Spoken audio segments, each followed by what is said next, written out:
Ladies and, ladies and gentlemen, good evening. My name is Charles Draper. I am the chairman of the Herschel Society. Welcome to the 2024 Caroline Herschel Prize lecture given by Dr. Eloise Stevens of Oxford University. I'm sorry the start's been a bit delayed. We've seen an experimental approach to doing the IT today, and it's having a few gremlins, but I think we are now good to go. Health and safety first. We're not expecting any fire drills, so if the alarm goes off, it's for real. Your way out is back the way you came in, across the courtyard outside, and there we'll gather as the building burns down. Now back to today. The Caroline Herschel Prize Lectureship was established in 2018 by our society in association with the RAS to celebrate Caroline's memory by supporting promising female astronomers early in their careers. It's now in its 7th year. I'm very grateful to many people for allowing this to happen. Professor Fran Bagenal of the University of Colorado in Boulder made a major donation to enable it to be funded. The Royal Astronomical Society as associates and practical help in making it work. I'm very glad that Dr. Andy Young is here today, and he'll say a few words about that shortly. Professor Mike Edmonds, who's here, who is an ex-RAS president and our vice president, was very helpful to me in setting it up in the first place. So Mike, thank you for that. And Professor Paula Chadwick of the University of Durham, who I hope we'll hear from shortly, had their colleagues on the panel. They had the task of selecting this year's winner. And finally, University of Bath for hosting the event. So why celebrate Caroline Herschel? Caroline was born, like her elder brother, William, in Hanover in the mid-18th century. Unlike him, she was given little education and was destined to life at home of domestic drudgery. William became a successful musician in Bath in the 1770s, and he brought Caroline here, both for his sake and for hers. There, she became in turn an effective housekeeper, talented singer, and tireless observing assistant. Fame from the discovery of Uranus took them both to Slough in the 1780s, and with close contact with the King's Court. Important visitors in astronomy filled their days and nights. Caroline was increasingly recognised as an astronomer in her own right and received a pension from the King as the first paid female astronomer. William's marriage caused some upset, but more opportunities for Caroline to make her own observations herself, including 8 comets and several deep sky objects. Most importantly, William Caroline's system of communicating and recording their observations pointed the way for astronomers after them up to the present day. Caroline returned to Hanover after William's death and carried on cataloguing the night sky, partly to support her nephew John Herschel's observations. These were precursors of the new general catalogue of deep sky objects that we all still use today. She was awarded the RAS Gold Medal in 1828 and many other honours subsequently. She made a real mark in an age where women in science were almost unknown. No wonder she is such an inspiration for so many today. Indeed, the UK and German governments established another prize in her name in 2021. This is the Caroline Herschel Medal, and this is awarded each year to a UK or German-based established woman astronomer. So there are 2 prizes in Caroline's name. So I'll now hand over to Andy Young to say a few words on behalf of the RAS.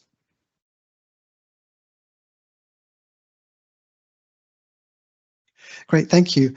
It's an honour and privilege to be here to represent the Royal Astronomical Society.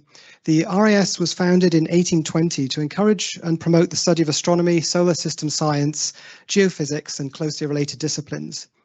The RAS does many things, including organising scientific meetings, publishing research journals, maintaining an extensive library, and supporting education and outreach activities. It also recognises outstanding achievements by the award of medals and prizes, which is why we're here today. As you just heard, the Caroline Herschel Prize Lectureship was established in 2018 by the Herschel Society in association with the RAS to celebrate Caroline's memory by supporting promising women astronomers early in their careers. And the RAS is proud to support and showcase the scientific achievements of women astronomers who are role models for others. I apologize for almost being late today. I tried to use AI to find Bath in my car and I almost failed. And I'm looking forward to the professional. I'm really looking forward to hearing about artificial intelligence, exploding stars and hungry black holes. Now, I hope Paula Chadwick can now say a few words. I hope you might even be able to hear me. Yes. Oh, tremendous. Excellent. Looks like you can't see me. Oh, no, dear, you can. Yes, we I was going can. to say it might be quite a plus if you couldn't see me. Never mind. So I'm sorry I can't be with you. Durham's quite a long way from Bath, and as I'm currently head of department in Durham, my time is not always entirely my own, I'm afraid. So it falls to me just to give you a little bit of background to this lecture. As I'm sure you're aware, women have made great strides in science over the last few decades, but there's still work to be done. In 2024, the Institute of Physics noted that physics is the 15th most popular subject amongst girls, with only around 23% of girls taking physics at A level, while it's the second most popular subject for boys. And their research shows that too many girls and other young people from underrepresented groups are put off by outdated stereotypes. They don't think that the world of physical sciences is for them. The Caroline Herschel Prize Lectureship is one of the ways we could show that whoever you are, wherever you come from, physics and astronomy can be for you. The lectureship supports promising women astronomers early in their careers.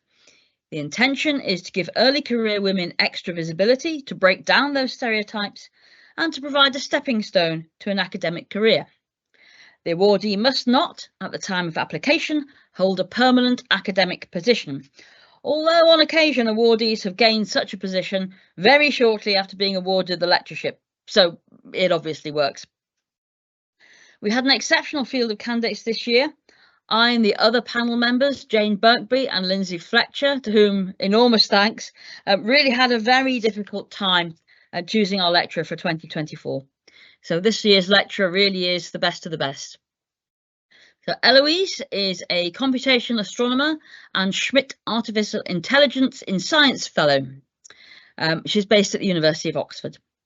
She's developing artificial intelligence models for international sky surveys.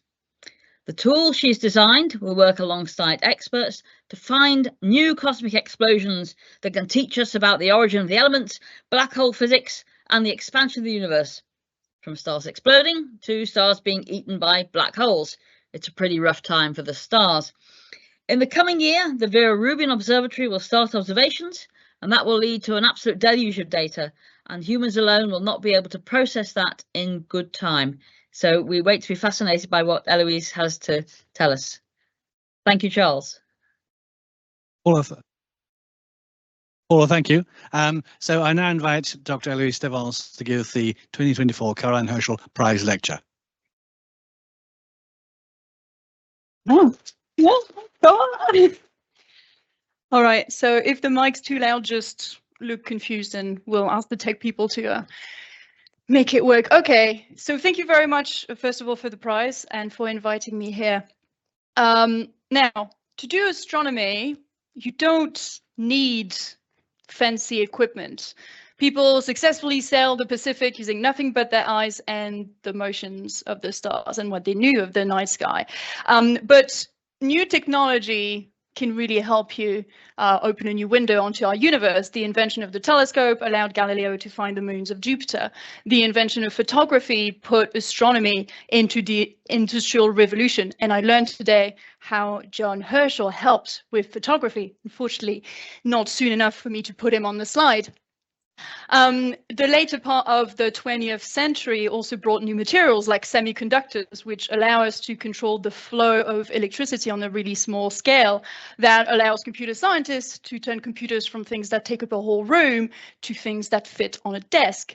It also allows us to turn photons into electrons, to turn light into electricity, so the digital camera. The other thing that happened in the late 20th century is rocketry. which means that we could send artificial satellites out into space, including telescopes. Now, that's very useful if you're an astronomer, because the atmosphere is a big, beautiful blanket that protects us from some of the harshest radiation in the universe. But it also makes us blind to some really interesting colors, and it gives us a bit of a blurry view of the universe.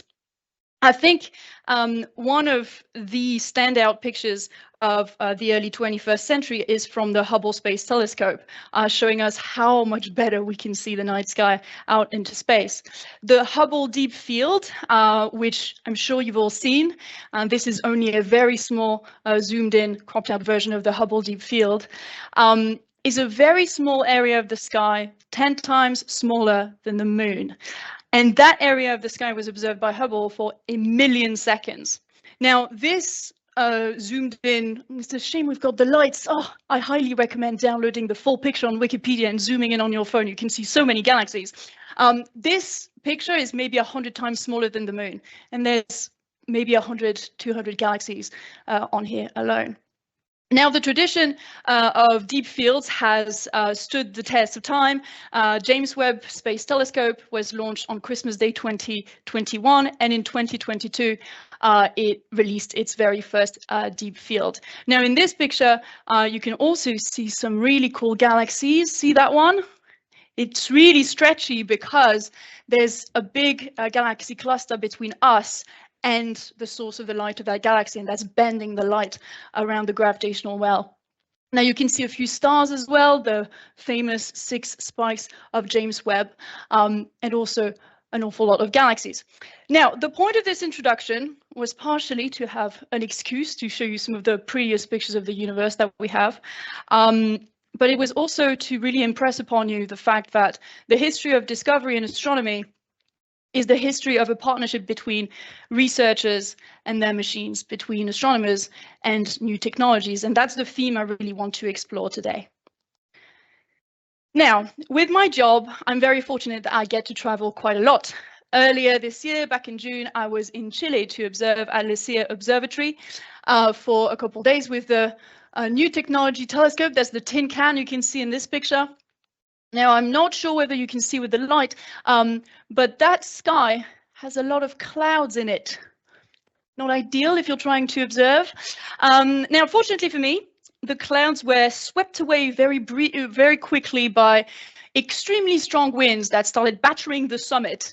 The very strong winds meant that it was impossible to open the telescope without damaging it, which meant I had a lot of time at night to twiddle my thumbs and play with my phone. And so I took this picture of the night sky with this very phone. Now you might be able to distinguish the shape of the Milky Way. You can see the center of the galaxy shining bright here, and you can see a few clouds as well. These clouds are clouds in the galaxy. They're clouds of dust and very, very cold gas that obscure our view. Now here is a slightly nicer picture of the Milky Way taken by a proper astrophotographer. You can see some actual proper colors, and here you can see a fuzzy thing there. That is the Large Magellanic Cloud, our nearest galaxy. Now, if you've ever gone to a dark sky area to observe with your own eyes, you will know that the night sky does not look like this. Not to our eyes. You can't see that many colors. You can't see that many stars. If you look at a truly dark sky with your eyes, you'll maybe see a few thousand stars. When we observe with the telescopes that we use, so even more powerful than the cameras that took these pictures, they can see 1 billion sources in the night sky. Now, it's very difficult to picture 1 billion of anything, but I'm going to try to give you a sense for that order of magnitude, because we're going to use big numbers today. So a few thousand seconds is the time that this talk will take. This talk is 3,600 seconds. 1 million seconds is over 11 days. 1 billion seconds is nearly 32 years. So the sky is big. It's really, really big. I can't emphasize this enough. And not only is it big, it's always changing. Many of the stars that we can see in the night sky have varying brightnesses, even some of the very well-known ones like Betelgeuse, the shoulder of Orion, has a brightness that fluctuates very regularly. Occasionally it has a great dimming event in 2019 to keep astronomers on their toes. But there's also stuff very nearby that can keep our sky interesting, like asteroids and comets. Here you've got a picture of the comet that was visible at dusk back in October. Here I've got a GIF of a very unusual view of an asteroid. That's an asteroid being, the moon of an asteroid actually, being shot at by a spaceship on purpose, I might add. They did mean to do that. They crashed the spaceship onto a moonlet to see what impact it would have on that asteroid. And you can see the ejector happening there. Whoop, that's nice. Now, on top of variable stars, asteroids, and comets, there's a lot of other things that can happen in the night sky, a lot of explosions in particular. The explosions are the things I care about. Now, some of these things we're going to have time to mention today, some of these we're not. What I really want you to focus on in this slide is the kind of timescales I've written on here. So hours, days, weeks, minutes, hours. Those are the kind of timescales on which these objects evolve significantly. These are the kind of timescales on which you want to take new pictures so you can study them, so you can understand them and do science. And these timescales are quite short. That means that if you want to do a good job, you have to survey the sky not only across space, but across time. You have to survey it over and over and over again. And that's the kind of capability that astronomers have really begun to have in the 21st century. Now, the telescope sky survey I'm going to talk about today and focus on in Atlas, because that's the one I work with. But there's others, and there's other coming surveys like LSST, like the Vera Rubin Observatory. But today, I'm going to focus on ATLAS, the Asteroid Terrestrial Impact Last Alert System. Now, ATLAS is funded by NASA to find and track near-Earth asteroids, particularly the ones that could be dangerous for life as we know it. In order to do that, ATLAS has 4 telescopes scattered across the world, 2 in the Northern Hemisphere, in Hawaii, and 2 in the Southern Hemisphere, 1 in South Africa, 1 in Chile. This gives it a 360 view, nearly 360 view of the night sky. Now, because we want to take pictures very often, and we want to go back to the same patch of sky very often, having a 360 view is not enough. You need to be able to take pictures quickly enough. And to do this, ATLAS has a very large field of view. Now, you might be able to distinguish on this screenshot of one of our dashboards the pictures that were most recently taken by ATLAS. You can see them here. Now, remember the deep fields that I was showing you earlier, maybe the pictures I was showing you were maybe 100 times smaller than the moon. On these pictures, the moon is like this big. You can fit the moon many, many, many times in an ATLAS field of view. You can see here how it tiles up the night sky. And it means that our telescopes can go back to the same patch of sky every 24 to 48 hours. That gives us the cadence that we need to study near-Earth asteroids and also to find the things I care about, the things that go bang. Now, I could spend a whole hour talking about nothing but explosions and the many ways that stars die in very dramatic ways, but we don't have time for this today. So I'm going to give you a brief overview of 3 of my favorite types of explosions. The first one that we're going to talk about is probably the most well-known, the supernova explosion. Now, supernova explosions, we've known about them. They were discovered in 1930, very early 1930s, and astronomers spent the next 100 years inventing dozens of subclassifications. We're not going to go over these today. We're going to talk about 2 main classes of supernovae, the low mass star supernovae, the high mass star supernovae. The low mass stars supernovae happen when a star like the sun dies. And it turns into an object called a white dwarf. It's about the size of the Earth, but half the mass of the sun. The Earth is 100 times smaller than the sun, so it's very dense, a very compact object made of mostly carbon and oxygen. White dwarfs have a very interesting characteristic. If you make them too heavy, they explode.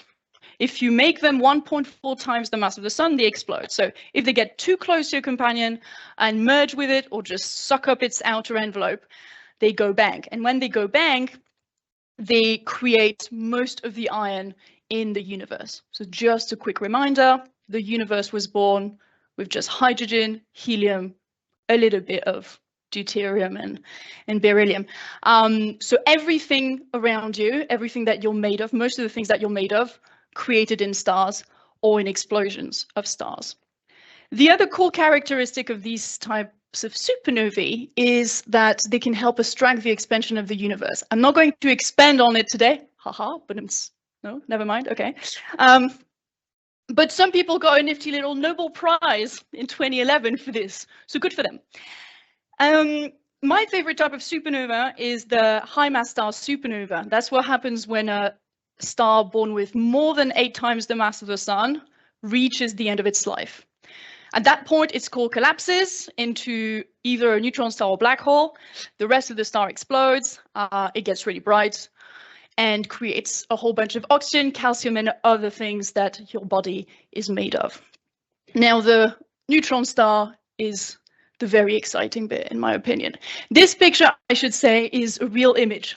It's a combination of 5 images from 5 different wavelengths from different observatories. It's not CGI, it's not AI, this is a real picture. That's why people spend billions of dollars for a picture like this.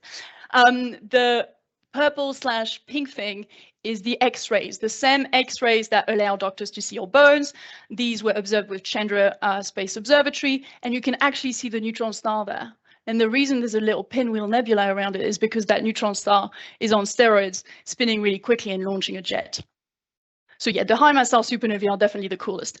Now, the neutron stars can have a second part to their lives once they've been created in supernovae, and they can explode again as kilonova explosions. Now, this is an artist impression.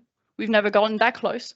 Kilonovae are neutron star mergers, or sometimes a neutron star gets eaten by a black hole, but mostly neutron star mergers. And they happen because stars, and massive stars especially, are often born with a friend. They're often in binary systems. And so if you've got 2 massive stars in a binary system, once they've exploded and turned into neutron stars, you've got 2 neutron stars in a binary system. And neutron stars are wacky objects. They are literally the densest thing that is not a black hole. So they do interesting things to the fabric of space-time. Now, a quick reminder, the fabric of space-time can be pictured as a literal piece of fabric. It's a 2-dimensional approximation to 3/4D system, but it works well enough. And anything with a mass creates a well in the fabric of space-time. So you could put a very heavy ball bearing, it's going to make a well. If you throw a coin, it's going to spin around and fall in the well. That's the concept. But if you've got 2 very dense objects next to each other, the well that they're going to create is not going to be spherical, it's going to be sort of peanut-shaped. And when that spins around, because the whole system spins around, it's going to wobble the fabric of space-time and is going to send waves going through the fabric of space-time. Now we're going to do something very dangerous, people. We're going to try to play a video. Okay, let's try this. Click. Right, in this video, you can see gravitational waves, hopefully, yes, because they are distorting the fabric of space-time and the light from the background. As those waves are being produced, they take energy away from the system, which brings the black hole and neutron star closer and closer and closer and closer together until eventually they merge. They merge. They merge. There we go. They merge. And then the ripples start to fade away. Very nice. That worked. Okay, now let's take a look at what happens with 2 neutron stars. In this case, yes, you can click. In this case, we're not going to be able to visualize the gravitational waves, but we can see what happens to the material of the 2 neutron stars.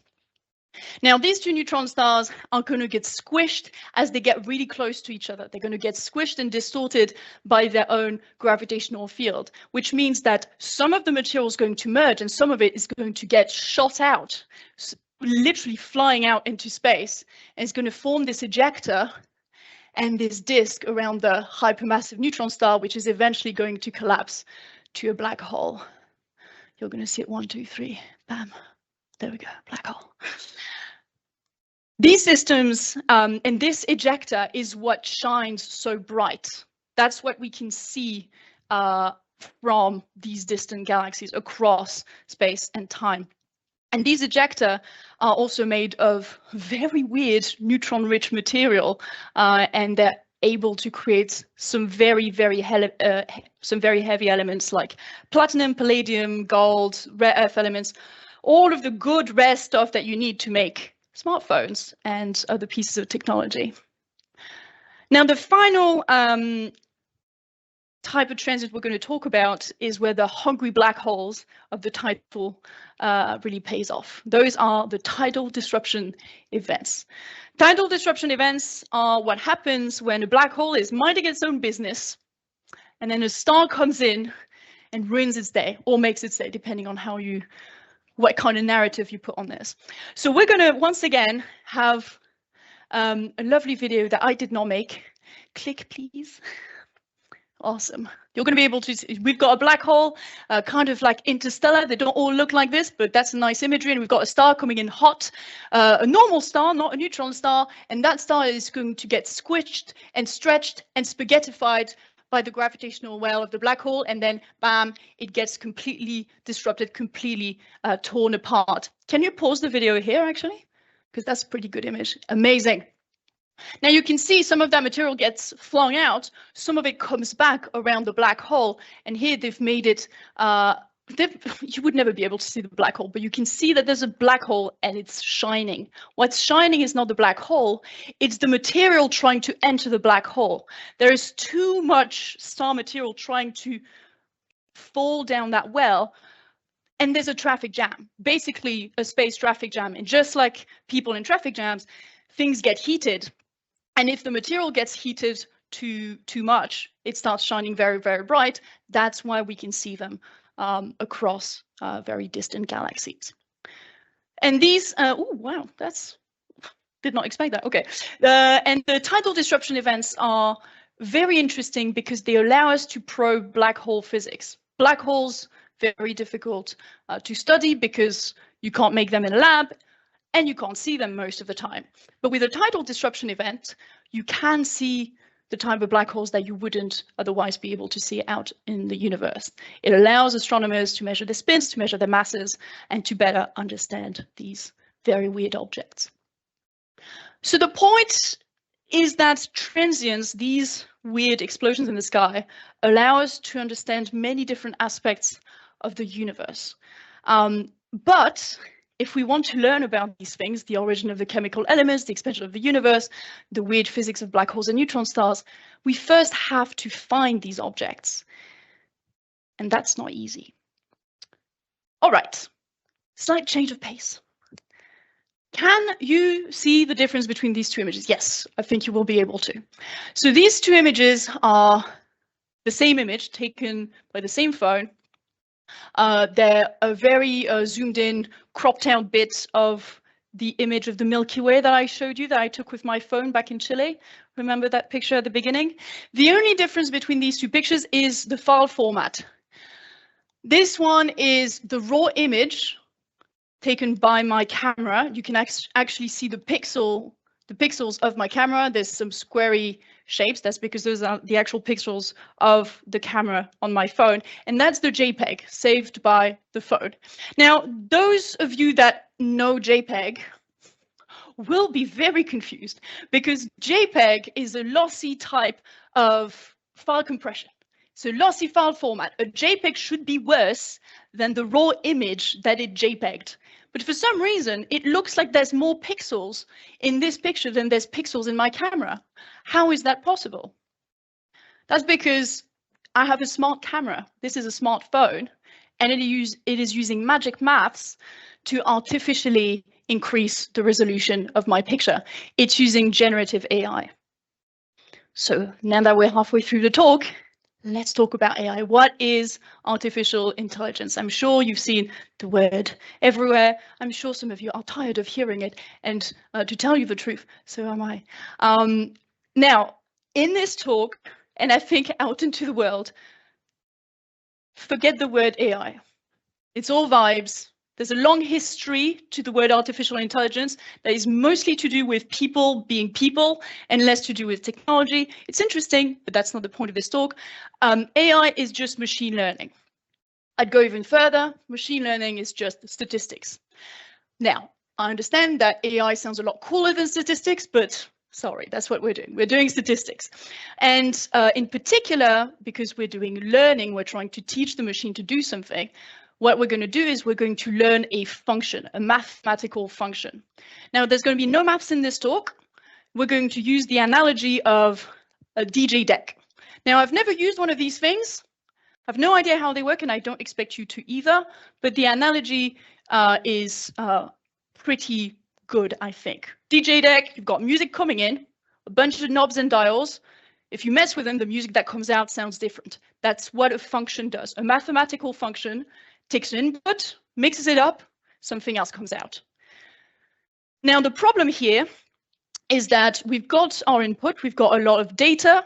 We kind of know what the answers are supposed to be, but we've lost the manual.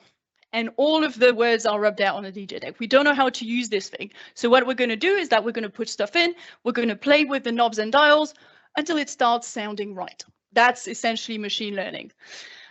Now, this analogy may be reminiscent of an XKCD that came out 8 or 9 years ago, I believe. If you're not familiar with that webcomic, here it is. So you've got a guy on a pile of maths and another guy looking befuddled saying, this is your machine learning system. Yep, you pour the data into this big pile of linear algebra, then collect the answers on the other side. What if the answers are wrong? Well, you just stir the pile until they start looking right. And it is still accurate to this day. That's what it is. That's what AI is. It's a big pile of linear algebra. You don't really understand what's going on there. You just see if it works. Now, obviously, there is a method to this madness, but that's the best way to demystify AI that I know. Now, artificial intelligence versus machine learning, honestly, just vibes. The way that I would put it is I think people are very happy to call something AI if you're teaching the machine to do something they didn't think machines could do. But eventually, machines can do the things and we get used to it. And I think a very good example of something that would have been called AI back in the day, but that we now take for granted, is computer vision. You take it for granted that Facebook can recognize your nan's face in family pictures. You take it for granted that a camera on the highway can take a picture of your car, read the number plate, and send you a fine automatically. But a couple of decades ago, computer vision was the stuff of sci-fi. It's the stuff you would see in movies. People would walk into a futuristic looking building. There's a fancy door that scans your eyes, scans your face, and then the door opens like magic. I can open my phone with my face. No one bats an eye. So what happened? Well, computer vision started getting good in the 90s. Actually, convolutional neural networks came out in 1989. Now, we're going to use that word a couple times, convolutional neural networks. I'm not going to explain how they work, because that would take half a semester of an undergraduate degree. We don't have that kind of time. But all you need to know is convolutional means a fancy filter. You apply a filter to a picture, and neural network is just a mathematical function that's going to make the decision. So in the 1990s, convolutional neural networks became able to recognize handwritten digits. And here you've got an original Yann LeCun. Yann LeCun is the guy who came up with CNNs. I nicked that off his website. I don't know if it's copyrighted, but here it is. And the reason it looks like this is because it's genuinely from the late 90s that. And it's still, I think, one of the best representations of how CNNs work. You can see here the handwritten digits scrolling through. And here you can see how the first layer of filters affects the pictures. Some filters make some edges look more prominent. Some filters make the body look more prominent. That's pretty sensible. You understand what's going on. Now, in the second layer of filtering, things look messier. As humans, we can barely recognize the numbers. And by the final level of filtering, things are completely abstract to the human eye. But those features, these abstractions, are what helps the computer actually understand the digits. Now, computer vision had a bit of a lull in the 2000s, but then got really, really good to the level of it's not sci-fi anymore in the 2010s.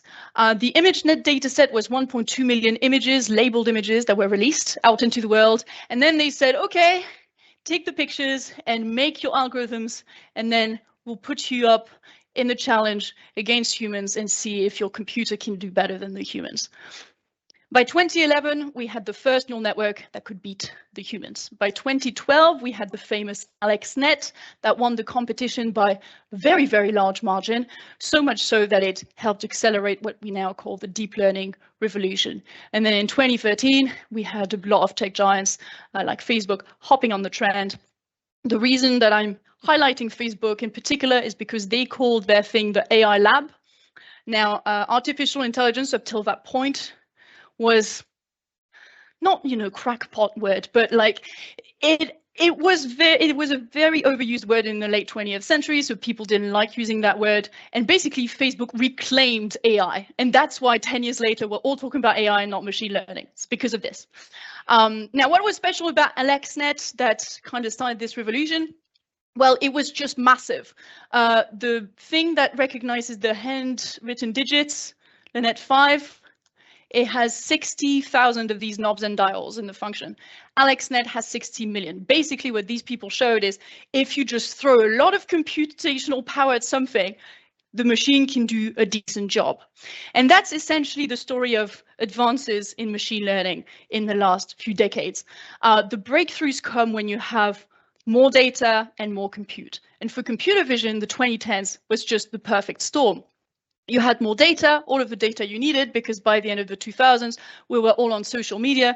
We all had cameras in our pockets. We're taking pictures of our faces and posting them online.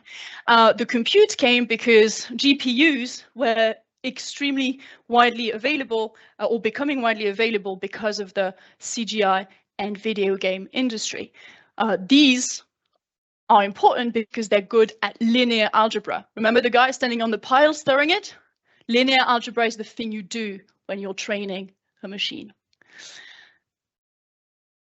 So what that means for astronomers, going back to the astronomy of it all, is that by the early 2010s, 2015, it was not sci-fi to teach a computer to recognize images and to classify them.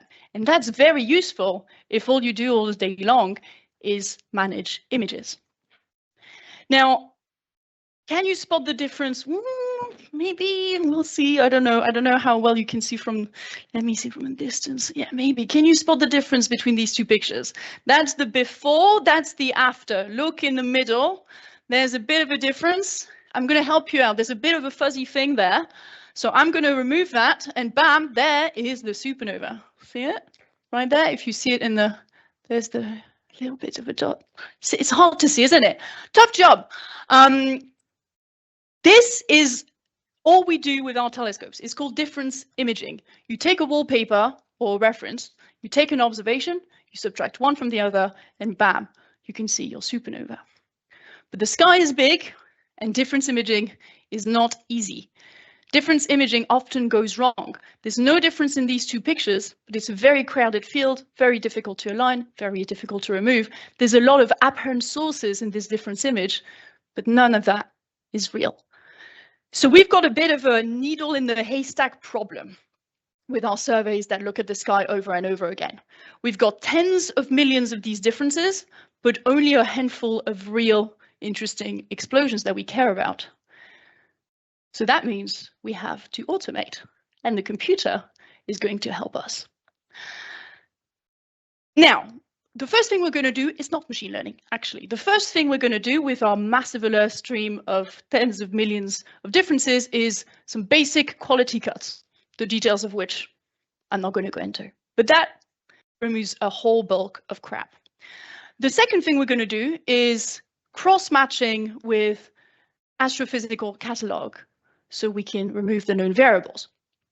To put that into practice, if I'm an astronomer that cares about explosions in distant galaxies, I don't want to find Betelgeuse every night, right?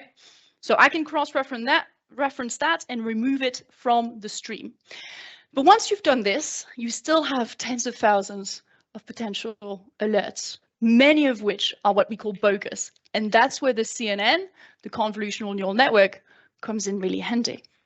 So we've got a CNN in Atlas. Every single Sky survey has a CNN these days.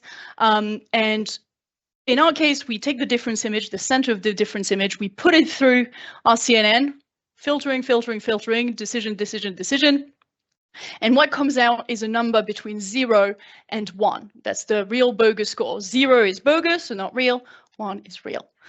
And everything below a certain threshold gets garbaged. This is very powerful and can remove 98.5% of the garbage in our stream. It makes us go from tens of thousands of potential differences to a few hundred. And then that gets eyeballed by people. A few hundred is still quite a bit. And eyeballing is not an easy task. It's a pretty tedious task. In the eyeballing list, when I arrived in the team, 85% of the alerts would be essentially garbage, right? And half of the rest would be good stuff that we care about. Not the kilinovi, there's not many of them.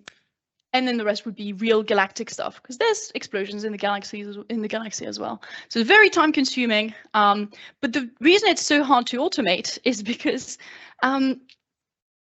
humans are just really good at complex pattern recognition, and it is not easy for computers to do this. Eyeballing requires looking at a web page like this. So you do have the before, after, and difference image, just like the CNN was looking at. But you also have information about the light of the object. Was there any previous detections or only non-detections? Do they look spurious? Do they look sus, or do they look real? There's the coordinates on the sky. Is it near the galactic plane or near a known object? Is there a galaxy nearby, right, near that alert? How far from that galaxy is it? Do we know the distance to the galaxy? Do we know if the object is coincident with the center of the galaxy? This information requires expertise to make a good decision, but more to the point, it's just a lot of varied types of information. You've got the images, that's what the CNN looks at, but all of the rest is important. And you've got words, and you've got numbers, and you've got ordered numbers. So you need the machine to be able to look at all of these at once if it wants to make decisions similar to the human. And my job was to create this thing. That's what I wanted to create, is something I call the virtual research assistant, which sounds really fancy, but it's just a bot. The point is, it's trying to do eyeballing before the humans do the eyeballing to save them time.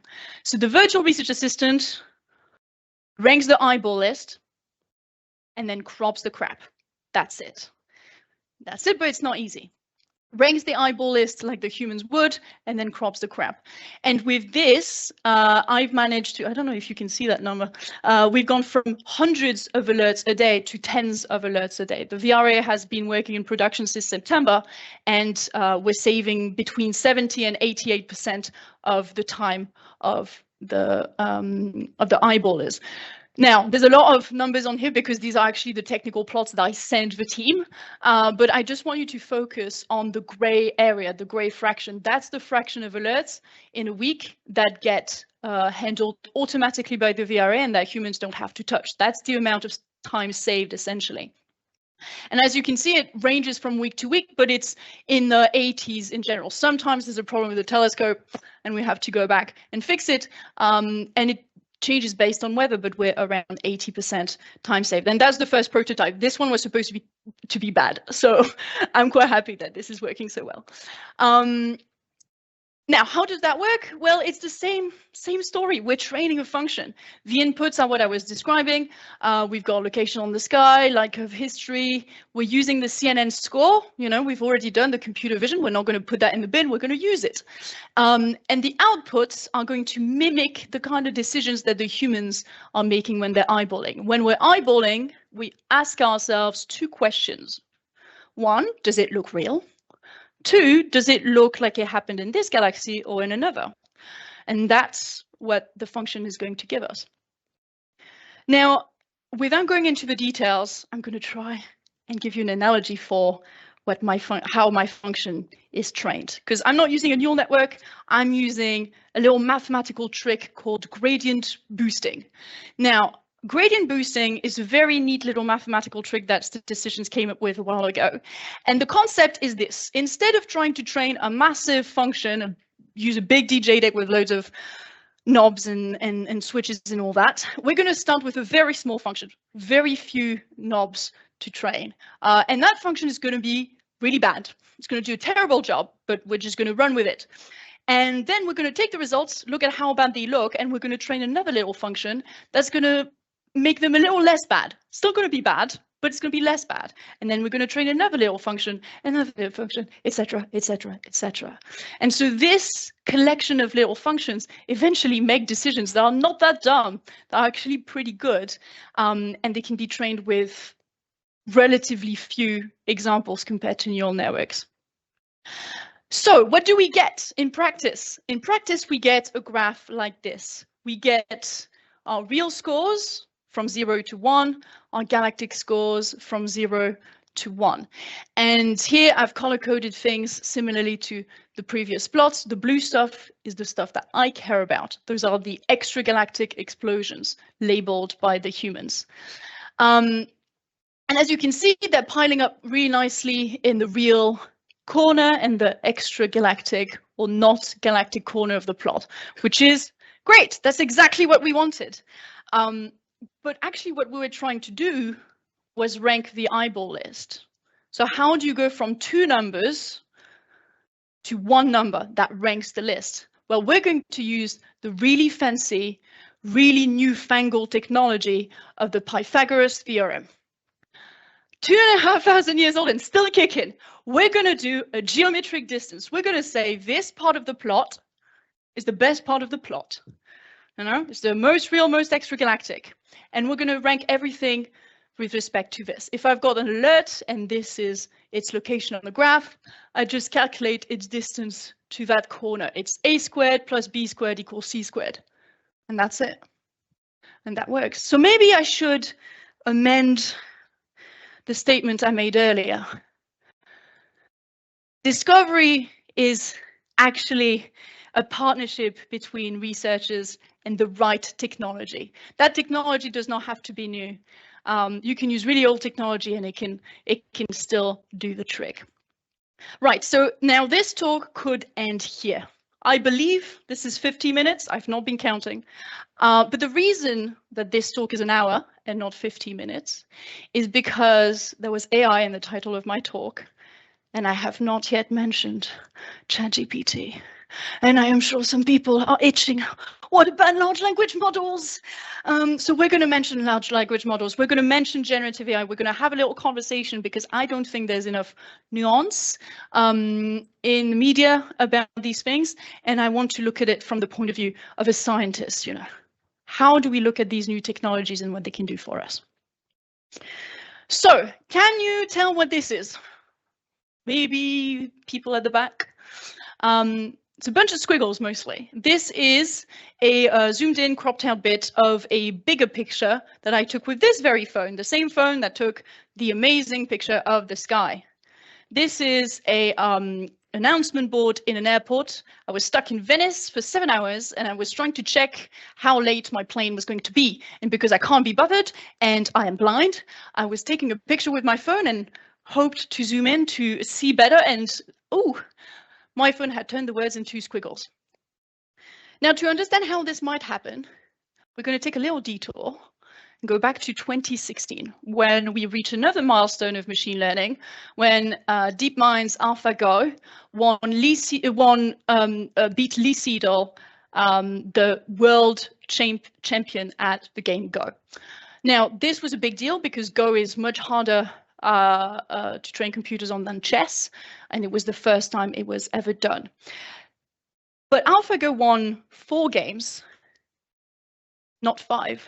Lee managed to win one of the games, and he did that because he made a move that AlphaGo did not expect, and it made the machine completely misbehave. It started to make terrible decisions because it was put in a position that it had never encountered before. We can think of learning a function and exploring how these dials like change our answers, change our inputs kind of like exploring a map. This is a screenshot of the game Civilization V, in case you're not familiar. And in Civilization V, you explore a map, amongst other things, and the bits of the map you've not explored are covered in what we call the fog of war. And essentially, when you're learning a function as a machine, what you're doing is trying to lift the fog of war in as many areas as possible. But the problem is you can't do that. You can't lift the fog of war everywhere. The more parameters you have, the bigger the map, exponentially bigger. It's something called the curse of dimensionality. So the more areas of fog there's going to be, and if you fall into one of those areas of fog, then the machine doesn't know how to behave. That's what Professor Neil Lawrence calls Sedolian voids, in honor of Lee Sedol, who put AlphaGo in one of these voids. And these Sedolian voids are a problem. They're the reason that this happened, because my phone, I imagine, I don't work at Google, I don't know how they actually did it, but my guess is that my phone and the software in it that's made to make the pictures have a artificially higher resolution is trained to make landscapes look better, to make your face look better. But the details of your face and landscapes don't have right angles and straight lines like those words. So the machine saw those straight lines and right angles and tried to smooth them out to make them look better. But then it completely scrambled the only piece of information I was actually after. That's a problem if what you care about is the weirdest, rarest stuff in the universe. Because if you care about the weird, if you care about the rare, you're more likely to put your machine into one of these Sedolian voids. And if you're using machines that have really gigantic parameter spaces that are very difficult to explore, that's an issue. Now, the other problem with generative AI, this is a problem with everything in general, but it's just that Gen AI has massive parameter spaces that are very difficult to keep track of. Generative AI is probabilistic. And what that means in statistics is that if you put something in and you do it again and again and again, the output's going to be different every time. A little bit different or a lot different, it depends. But that's an issue. The other issue is things like large language models were created and designed to sound like humans. That's their job. Their job is not to know the difference between right and wrong, to know what truth is. That is not how they were trained. It's very difficult. If you think about how would you test that something is true or trying to tell the truth all the time. It's a very difficult thing to even test. So we're not even going to go here today. But the point is, that's what they were trained to do, sound human, not tell the truth. These two issues are particular challenges if you're trying to do something that's reproducible. And as a scientist, that is the pillar of what I do. It doesn't matter if I do something that looks cool, if I can't reproduce it 100%, that is not science. Reproducibility is key in everything that we do. So to go back to this statement, earlier I said that progress is a partnership between researchers and the right technology, because the right technology at the time was not new.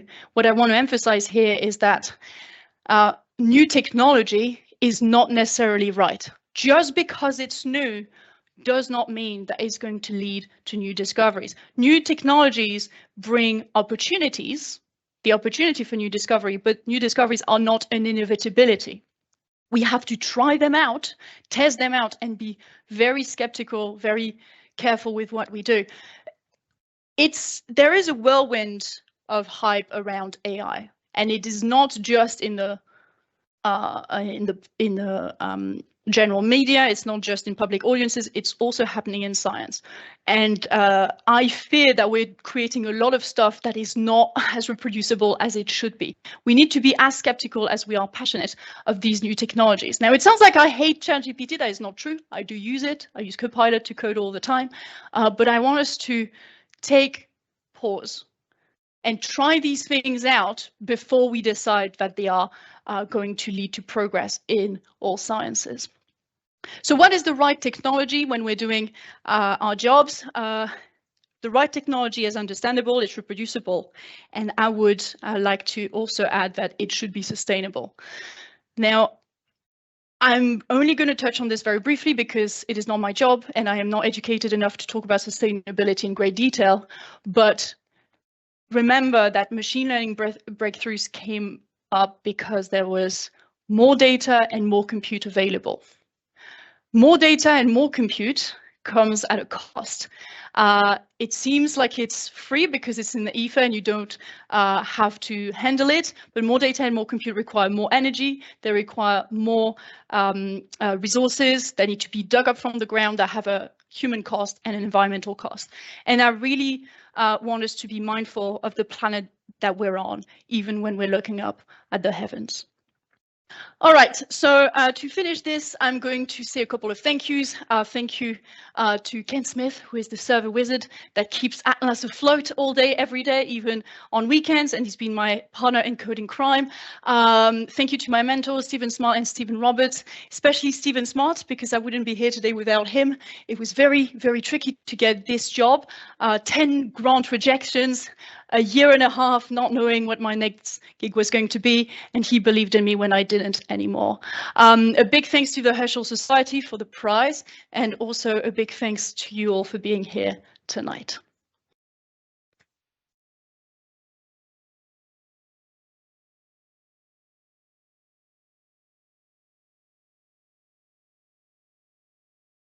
Questions?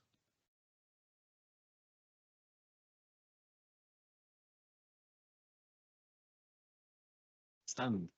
Shout. Very skeptical. Charles Yeah. Charles is looking very skeptically at me. What I mean, I don't know if I can frame it as a question, but as you were doing the talk, I was writing down a series of questions, and during the talk, they were all being answered.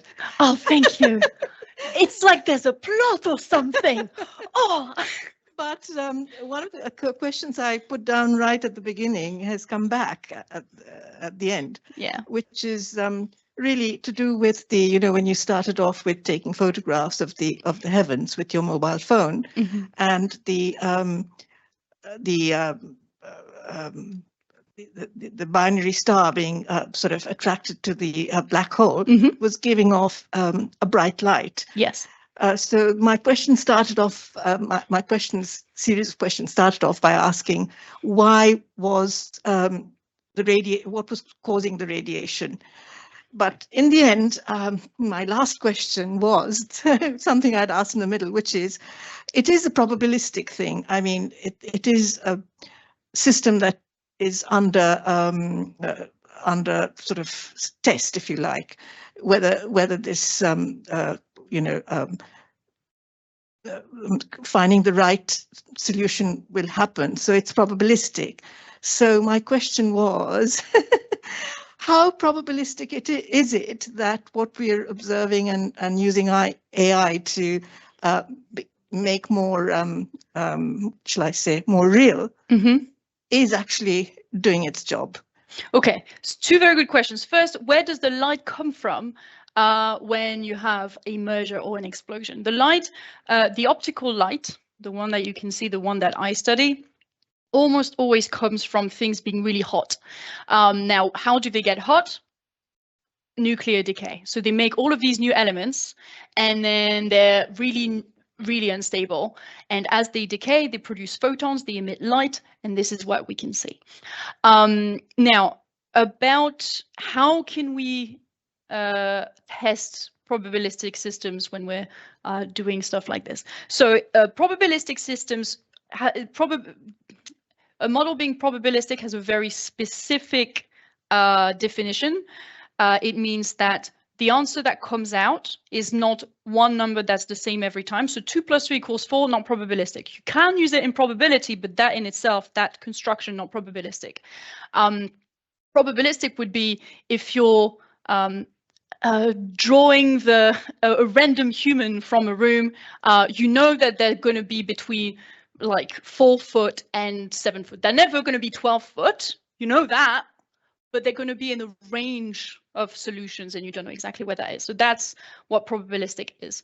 Now, the kind of stuff that I do is not probabilistic by design, because I don't need to, and I don't want to. I like knowing that my answers are going to be the same every time. Now, that being said, it's a very complicated topic in general. Probabilistic models have different uses. So sometimes you're going to have to use a probabilistic model, and your tests have to be representative of what you might see in the telescope, and you can only be so sure that things are going to behave this way.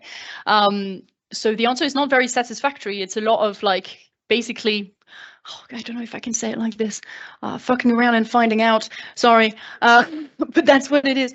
But the way I would put it is, if you don't have to use a probabilistic or a complicated model, don't. If you don't have to use machine learning, don't. That machine learning should be the very last thing that you do when nothing else has worked. And within machine learning, a probabilistic model should be the very last thing that you try when nothing else has worked. Keep it simple. If you can use Pythagoras, just use Pythagoras.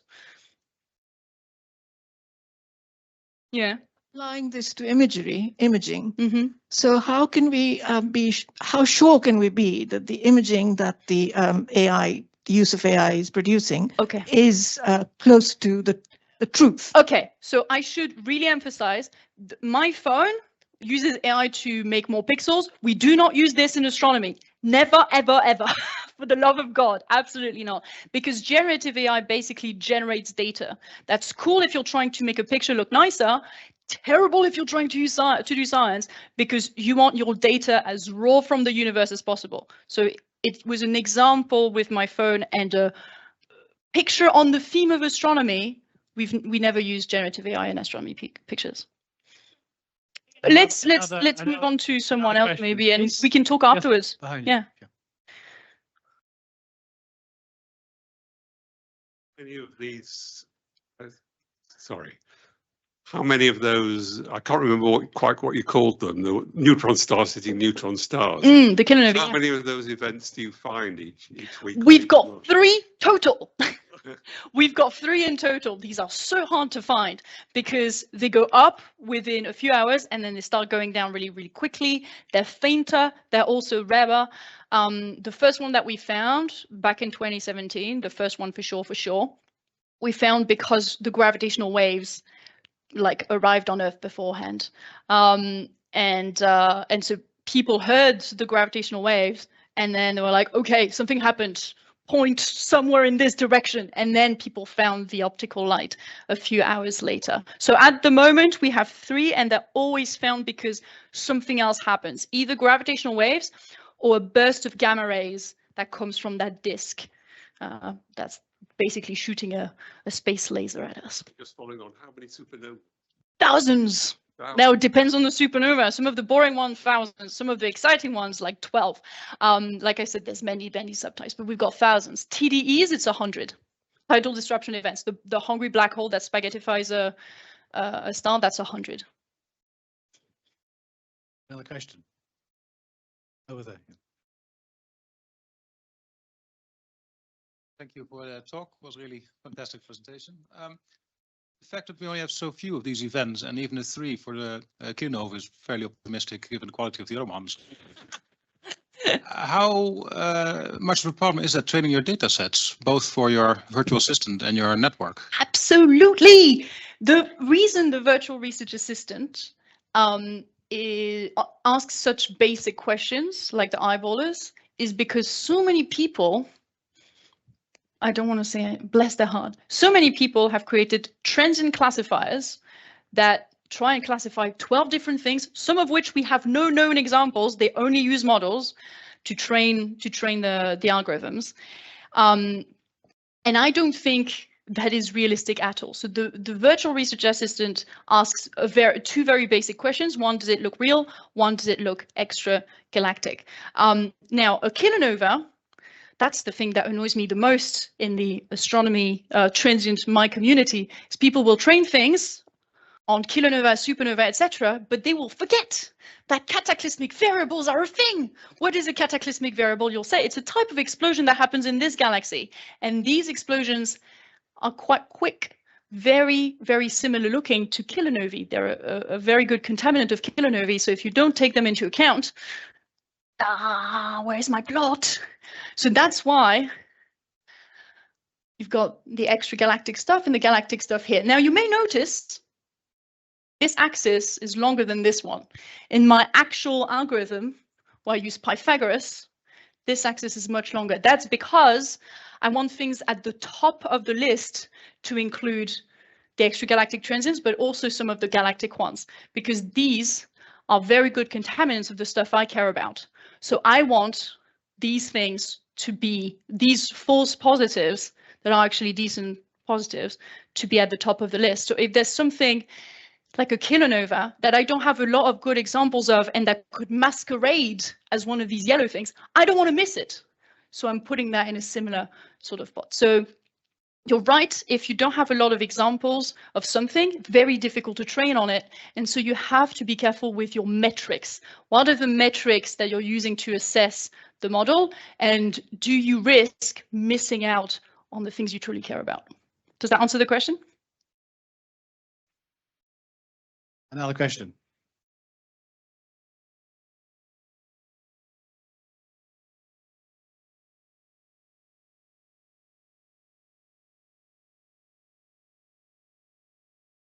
Hi, that was a really good talk. Thank you. When I was on placement, I was in biomedical research and doing image analysis. So I thought what was really good about this was a lot of the similar topics came up, even though very completely different scales. But I suppose for a computer, it doesn't matter if the object is a galaxy or a nuclear pore, a blob's a blob, and it's just numbers. A blob's a blob. I'm stealing this. But I think a big problem, which both in biomedicine and astronomy that I've seen come up, is how big data is getting, especially with multi-dimensional data. You say you're imaging across time, that's same with, I don't know, plant samples. So I just wanted to ask about how in astronomy you're balancing or like managing this big data, because you also mentioned the issue of sustainability. So what are you doing to counteract sort of people's philosophy of get as much data as possible and as much information as possible, because you do have to make sacrifices with that? Yeah, that's such a great question, because you're balancing the fact that managing a lot of data is complicated, but also the anxiety of reproducibility. If I delete my data and it's gone forever, what if I delete something and it was interesting? So what we do in Atlas is that we will, and when I say we, I mean Ken, the wizard, will regularly clean the database and remove information related specifically to the garbage data, because there's so much garbage. And so keeping that indefinitely is not manageable for the server. So we'll do that every 6 months. I think that's the hope, and that helps a bit. I think this is going to be mostly a big problem in the era of Vera Rubin, which I didn't touch on in this talk, because they're going to have so much more data, and I don't know exactly what they're doing other than making big data centers. The radio people are in an awful lot more trouble with SKO, because that's exabytes of data. Like, they're in such trouble, they can't even get the data off the telescopes to do the analysis. They have to do the data reduction at the telescopes because the internet is not fast enough. They don't have enough internet. That's how bad it is. As someone who's not an engineer, unfortunately, I don't have a satisfactory answer. I'm the kind of person that creates models. And so my philosophy is, if I can make something as dumb as an Excel spreadsheet and it works, I'm going to use an Excel spreadsheet. But the data engineering is such a big problem. And I think it kind of touches on the fact that science, the way that we look at science is very outdated, because science is truly done not just by a scientist, but you need a scientist, you need a data engineer, you need a DevOps, you need a developer, you need a machine learning engineer. You genuinely need these people to do things like astronomy, to do things like medical imaging. And we're going to have, and when I say we, I mean the people in power are going to have to do something to keep teams that interdisciplinary working on these projects long term, because otherwise we're not going to be able to do it. Thank you. Another question. There's one up there, yeah.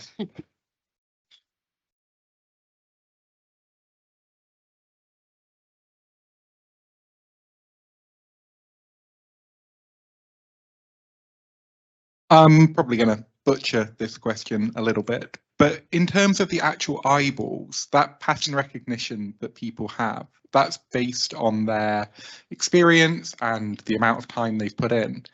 As stuff like this becomes inevitably used and more popular for all the reasons that you've listed, do we lose that expertise in 50 or 100 years? Such a great question. Yes, that is such a great question that has come up a couple times with other interdisciplinary colleagues. I think that's true at every age, not just with AI. Like, I can't do analytical maths the way that an astronomer in the 50s could. I'm basically shit at maths, right? If I can't do arithmetic the way that an astronomer would in the 1950s, because I have a calculator in my pocket, literally. So yes, there is some expertise that will be lost, and it is something that worries me. I think it's something we need to, on the one hand, not be too scared of, but on the other hand, we need to not bury our head in the sand. We need some people to maintain that expertise, but we don't need everyone in the team to be an excellent eyeballer.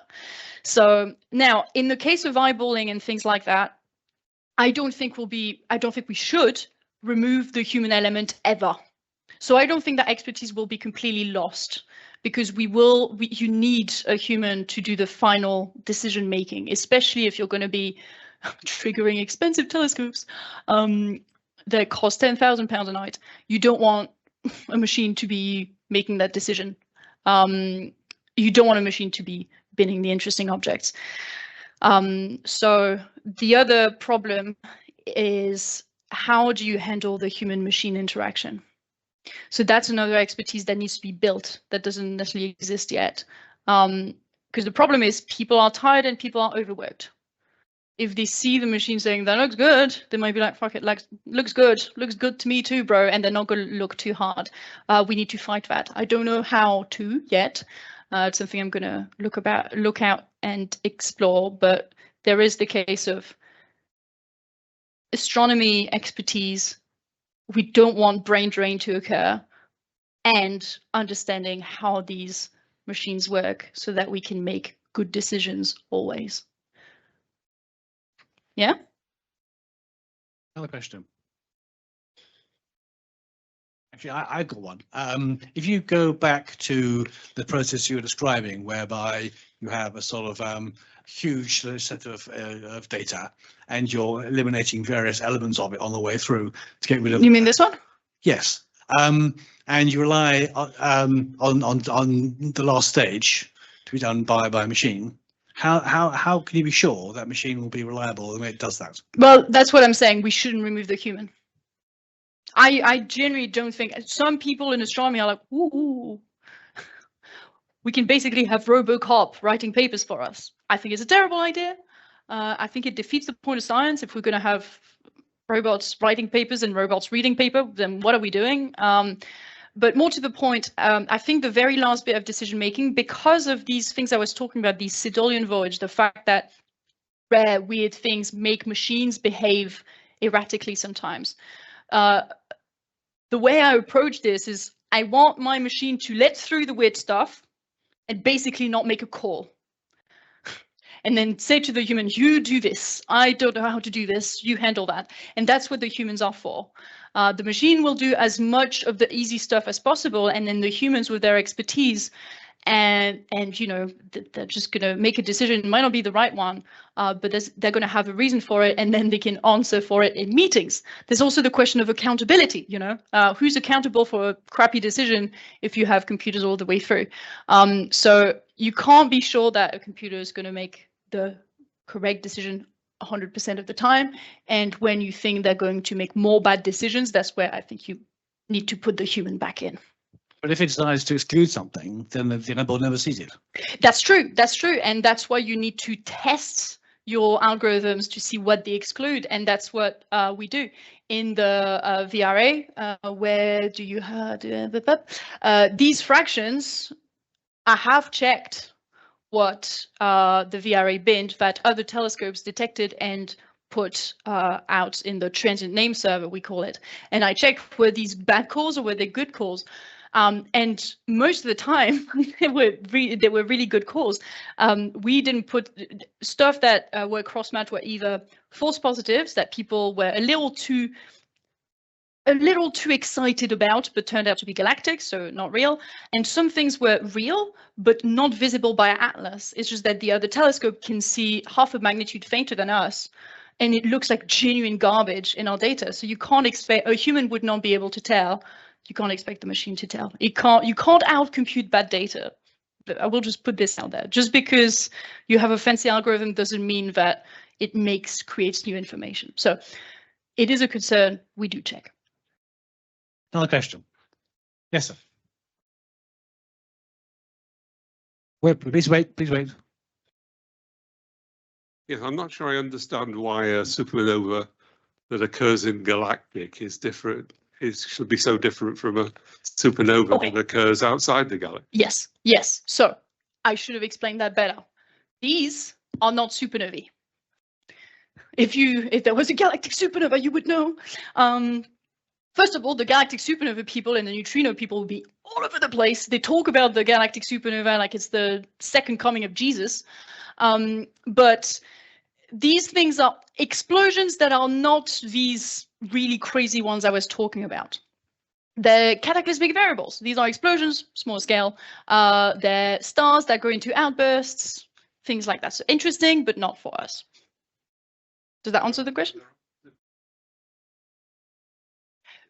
Not regularly enough. So our galaxy has a supernova rate of 2 per century. So the question was, is there no supernovae that occur in our galaxy? The answer is not regularly. 2 per century is the current going rate. There was one that wasn't even visible from Earth back in the 18th century or 19th century. The last one that was observable from the Earth was Tycho's supernova in 16 something, can't remember, or 15 something. And the reason is that the galaxy, I don't know if I'm going to be able to scroll that far back, but remember the galactic plane with the big clouds? You can't see things behind the clouds, essentially. They're really, really obscured. Some of us have hopes of Betelgeuse, but it might be a long wait. Another question. Yes, sir, out there.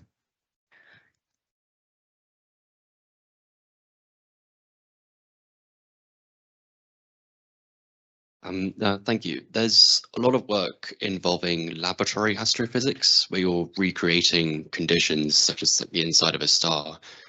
Would this alternative area of like observing the night sky help with the sustainability or reproducibility issues in the astronomical community? So not really, because there's not much you can do in the lab. So I know some of the stuff you're talking about. I know about some of the stuff that's done in labs is basically fluid dynamics, and their approximations to the kind of fluid dynamics that might be happening inside of stars. So to an extent, yes, because it means that maybe some people don't have to run really expensive simulations, and simulations are expensive, even if there's no AI in it. Sometimes AI can make simulations cheaper. So, you know, AI can be good for sustainability. So I know what you're talking about. I think it has a very limited range of applications. Now, the applications it can be applied to is very useful because it means you can actually touch the thing. But I'm sure the people in these areas would have, you know, plenty of caveats to add to this, because if you're playing with a liquid in the lab that is room temperature or even slightly hotter or cooler, it's not the same as a plasma that is 10 million degrees.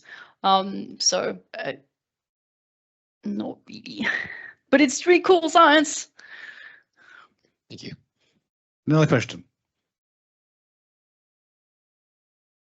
If there are no more, I have actually, there's one down there. Oh no, did I insult an Astro Lab person? Oh, no, not at all. No, on the contrary, I'm quite pleased with your view, for example, on AI. It's very clear-eyed. Students take note. Now, the question I had actually was that you referred to the Atlas survey. Your work was in the context of Atlas, which was for near-Earth objects, not necessarily the stuff you were after. So the interesting question from my perspective then is, how well does your lab assistant, for example, map to other surveys? Are there big hurdles, or does it really just translate quite well? So that's a very good question. So does something like this, can this apply out the box to other surveys? The answer is not out the box, because the training data is specifically, so I'm just going back to this plot because that's the test data, but the test data and the train data are from the same sample. The sample was me gathering human decisions on the Atlas data between the end of March this year and the end of August this year. So very specifically looking at, and I'll go back to this, very specifically looking at these kinds of numbers that come out in the actual alert stream of Atlas. So in another alert stream, some things would be the same, like the coordinates, but other things would be different. The cadence would be different, so the numbers, the features I extract from Lycos would be different. Now the advantage is the VRA being trained with histogram-based gradient boosted classifier only needs a few thousand samples to be trained. It's not like a neural network. My philosophy is trying to make a general thing that works on everything is the best way to make something that works on nothing at all. So I work with the data that comes exactly in production. Most of the VRA code is very specific to Atlas. What is applicable is the whole methodology of how do you develop something like this, all of the questions that need to be asked. And I got a little bit of money from the Royal Society, woo, £6,000 to go to France and bring some French people over here to start making a VRA for the Think broker for the era of LSSD. So it has to be designed for Think, but the whole methodology and philosophy is kind of the hardest thing to get off the ground and see if it actually works. Okay, any more? If not, I have one question online, which I will put to you, but I think those of us who've been listening for the first hour could answer the question for you. What inspired you to pursue physics? Oh, I like exploding things. Shiny, it's so pretty. I like understanding how the world works. I was the kind of sad little kid who would watch documentaries about black holes. Yeah, it's just pretty cool. I wasn't the kind of person that did a lot of maths. I'm trying to find a pretty picture to end on. Yeah, this pretty picture. And so I wasn't in it for the physics. I was in it for the astrophysics. So the physics, I like to understand how the world works, but frankly, circuit boards bore me to tears. I wanted to know how black holes worked and how supernova exploded. Yeah, documentaries as a child. Otherwise, you had a fascinating topic and a brilliant lecture, which produced some very stimulating questions and some very good discussion. So please join me in thanking Eloise for her wonderful talk. Thank you.